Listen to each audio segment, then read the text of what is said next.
So the title is Intimacy is not spatial, but rather relational. So a couple of things that I'm going to discuss today, and we, as the Lord leads us, we talk more about some than others. Um, we're going to go over what is intimacy to you, and everyone's going to kind of just say what they think intimacy is, what they've experienced intimacy is, so we can kind of know where you're coming from and to know where we want to go. What, and to if there's some confusion on what intimacy is, we can kind of clarify that. And they'll also be able to define and give you like the literary breakdown of intimate and intimacy. I'll give my testimony also, and then we'll go over and understand how to purge any misunderstandings of what we knew intimacy to be, and then and if there are any, what perversions there were with what we thought intimacy is in our past, so that we can move forward, so that we can then learn how to seek God intimately and how to have dialogue with Him. And I remembered mostly about this topic almost a year ago because Apostle said something about being impregnated with the Word, and that always caught me off guard because he's a man. It's like, how could he be impregnated? He talked about how he understood female pregnancies through his intimacy with God. So I wanted to go over that. Then we'll conclude and talk about God's love language, and then we'll pray and close it out. Okay? All right. So who wants to start with what they've experienced intimacy to be? I would probably say just bypassing just religious activities, and because it can be so easy to just get caught up in the religion of going to church, religiously reading your Bible, or just those type of things. But you bypass that and then you go to a point where you're truly having that time with the Lord, and you're really learning the ways of God. You know what I mean? You learn the ways of God, how He ministers to you, how He speaks to you. And what is intimacy outside of your relationship with God? What would you define human relation intimacy? How would you define that? I would just say just getting to know someone. Okay. Yeah, that's what I would say. Getting to know someone, getting to learn about that person. Okay. So that's what I'm learning, my intimacy with the Lord. Anyone else? You can you come in really quick, Leah, and I'll share. Okay. So for me, intimacy in terms of relationships is similar to what Aaron said, and for me, it's really being vulnerable, to be able to be like your true self and even your weaknesses, and for you to be able to love that person despite their weaknesses, and for them vice versa to be able to love you. So to me, that is a huge part of intimacy, because I think a huge part of being vulnerable is being able to trust that I am sharing the most sacred and intimate parts of myself, and I'm entrusting that it's going to be safe with you. Yeah. Did anyone else want to share what they believe intimacy is? Kind of similar to what you all have already said, but when I hear intimacy, I think of oneness, unity, in a human relation aspect, and with God. I just think of oneness, being in unity with someone, spiritually, mentally, emotionally, physically. You all are, I guess, how some people say you have soulmates in a sense or whatever, but I guess something along those lines. When you're intimate with someone, even if it's just a friend, there's something about that relationship where you all have a oneness with each other. Mm-hmm. And in terms of Christ, it's like that intimacy with Christ, there's a oneness with Him. So when Apostle talks about being impregnated with the Word of God, I think about he's impregnated with His Word because he's become one with learning who God is, and he's one with who Christ is.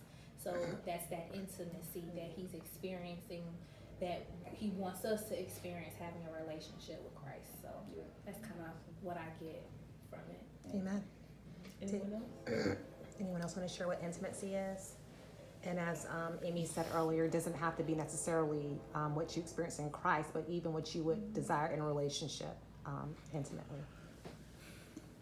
Allison, I see that she want to say something. That's awesome. Yeah, and that note, you know what I'm saying? I've been in relationships, you know. The worst thing, you know, you go in a relationship, you kind of go in a relationship with your eyes, you know, not knowing that person, but trusting in God, you know. But when you give yourself to that person, Wait a you know, second, you know, Allison. This is kind of loud. Wait till that train goes by and then share that. Because if not, I'll be doing the volume like over and over again. Like, what did he say? yeah. Yeah, this is a short train, so Yeah, you're good to go now. Thank you. Yeah, but you know, like I said, you know, trusting in God, you know, because like I said, your gut feeling, you know, you know, you talk to God, and a lot of times, you know, my biggest thing, you know, is time, you know, when you and just being loyalty, you know, and commitment, like with God, you know, saying being committed with God, and you know, when you pray to God, you ask God for this woman, just like you ask God for a man.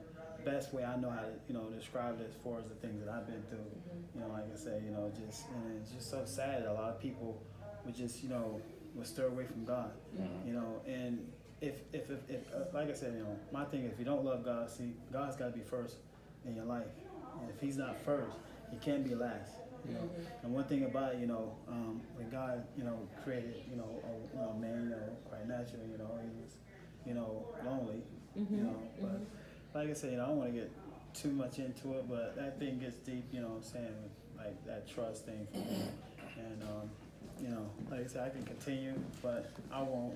But when I get used to you guys a little bit more, because I'm kind of like new here. Yeah, Right. That's good. You did great. And we appreciate you for opening up and sharing. We're just going over what everyone thinks intimacy is. So you can jump in at any time. So is anybody else talking, or is it just me?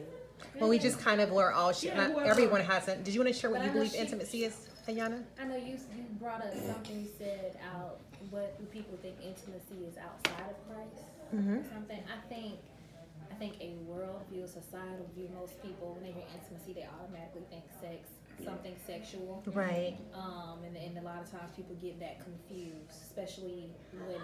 So when, like, even when you watch movies or you see certain TV shows, she's like, oh, I've been intimate with him, and she's talking about having sex with someone, Right. not necessarily experiencing true intimacy.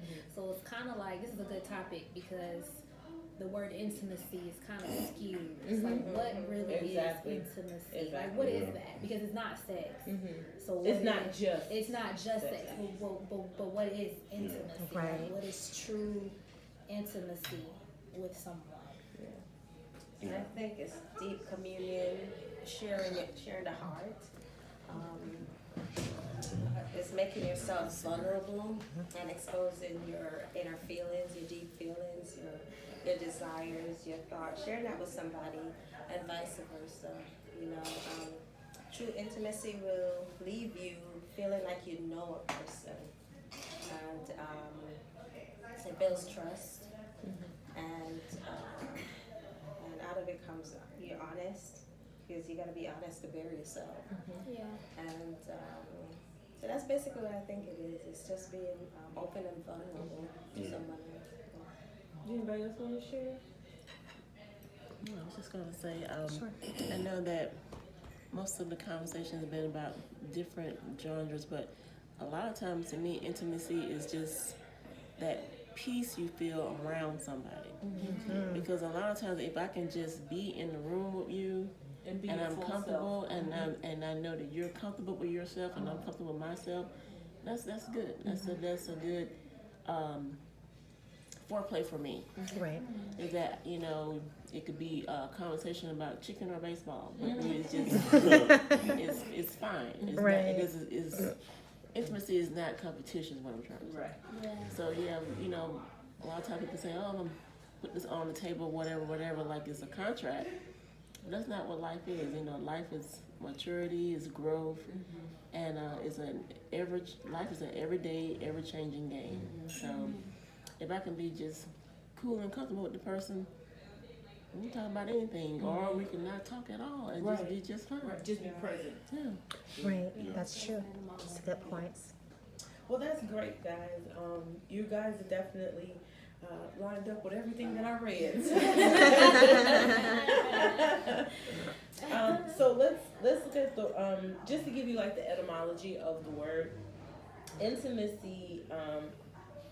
In that format was first used around the 1640s.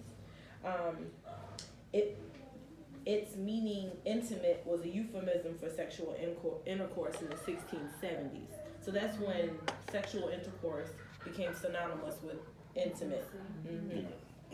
And then in the 1630s, the word intimate, so that was first intimacy. The word intimate was closely acquainted with being very familiar with someone from the Latin word intimus and intimare, so you know how in the I should say Western Victorian kind of ages and those kinds of things, where they was on the, like similar to where we are now on the plantation, and you didn't speak to someone until you were formally introduced and all that kind of thing. That's when they would say to make an announcement. So like if you went to a ball or something like this, they would, people didn't call each other by their first name because that was an intimate way of speaking with someone. You only address someone as Mr. or Mrs. and their last name, because a common name, your last name, is what everyone would know. Your intimate name was a first name. So things like that.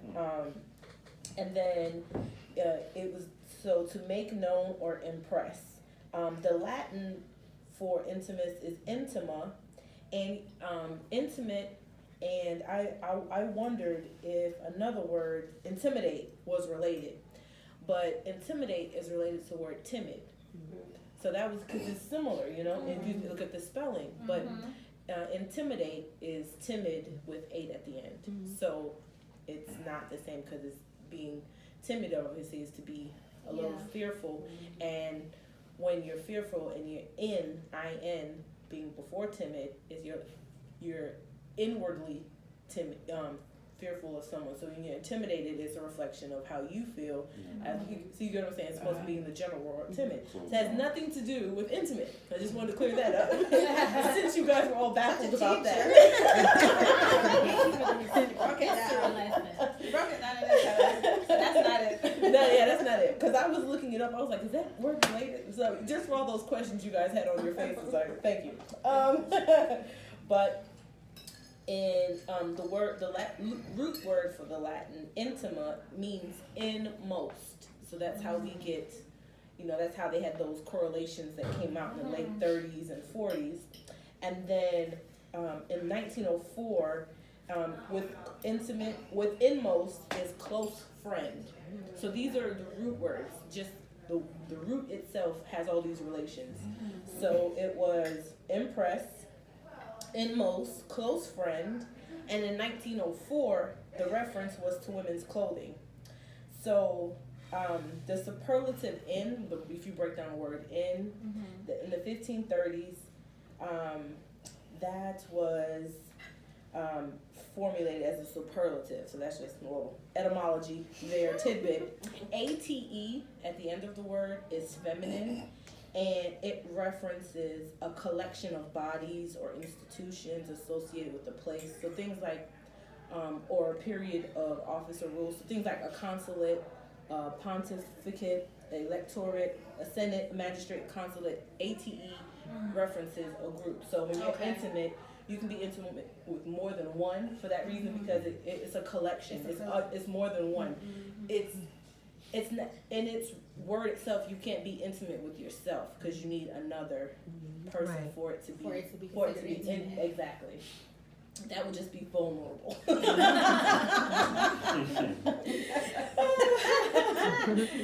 So another use of the word root word intimate is intimation, and it's to announce again. It's an archaic form of the word, like the King James version, how we don't talk like they do in the King James. Right.